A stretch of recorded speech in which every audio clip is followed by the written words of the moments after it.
Merci Madame la Présidente. Bonjour Monsieur le Ministre. La Tunisie a réussi à récolter les fruits politiques de la révolution de Jasmin.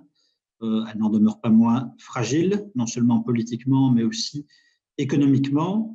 Et ces difficultés, déjà présentes avant l'épidémie, se sont amplifiées, et ce alors que la saison touristique s'annonce déjà catastrophique.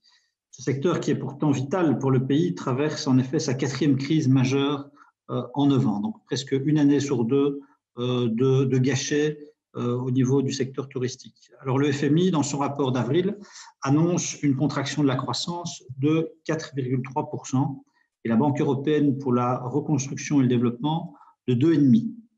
En 2017, une résolution relative au soutien de la Tunisie par la Belgique a été adoptée.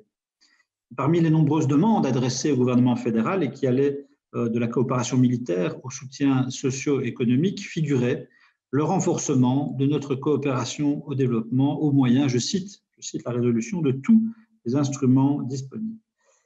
Et donc je souhaiterais savoir, Monsieur le Ministre, quelles sont les suites qui ont été données sur ce point précis et dans le contexte économique difficile actuel, quelles sont les actions mises en œuvre par le gouvernement belge afin, tant sur le plan bilatéral qu'européen, de renforcer notre appui à cet État qui est, comme vous le savez, un peu à l'avant-garde du processus de démocratisation dans le monde arabe.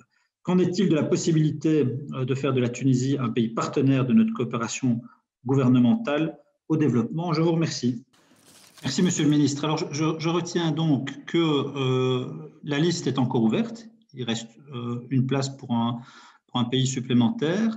Je retiens que la Tunisie pourrait en effet répondre aux critères, entre guillemets, d'éligibilité pour intégrer la coopération belge.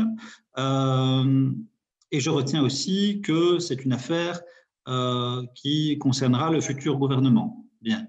Moi, en tout cas, je continuerai à plaider pour que la Tunisie puisse devenir un partenaire de la Belgique. Tout le monde se souviendra que le printemps arabe, ce qu'on a appelé le printemps arabe, a commencé en Tunisie, dans une région pauvre, par l'immolation d'un homme qui était au bout du rouleau, sans perspective de développement, dans des zones qui peuvent atteindre jusqu'à 30% de chômage, et particulièrement dans la jeunesse. Il y a des mouvements sociaux, des mouvements de contestation qui sont nés il y a quelques mois dans la région de Tataouine, qui est une région pauvre de Tunisie, et vous connaissez comme moi les disparités de développement entre les zones côtières, entre Tunis et on va dire Djerba, et puis l'intérieur du pays qui est particulièrement touché par le non-développement. Donc voilà, je pense qu'en effet, il faudra revenir avec cette question-là et donner rapidement des perspectives de développement et de coopération, en tout cas,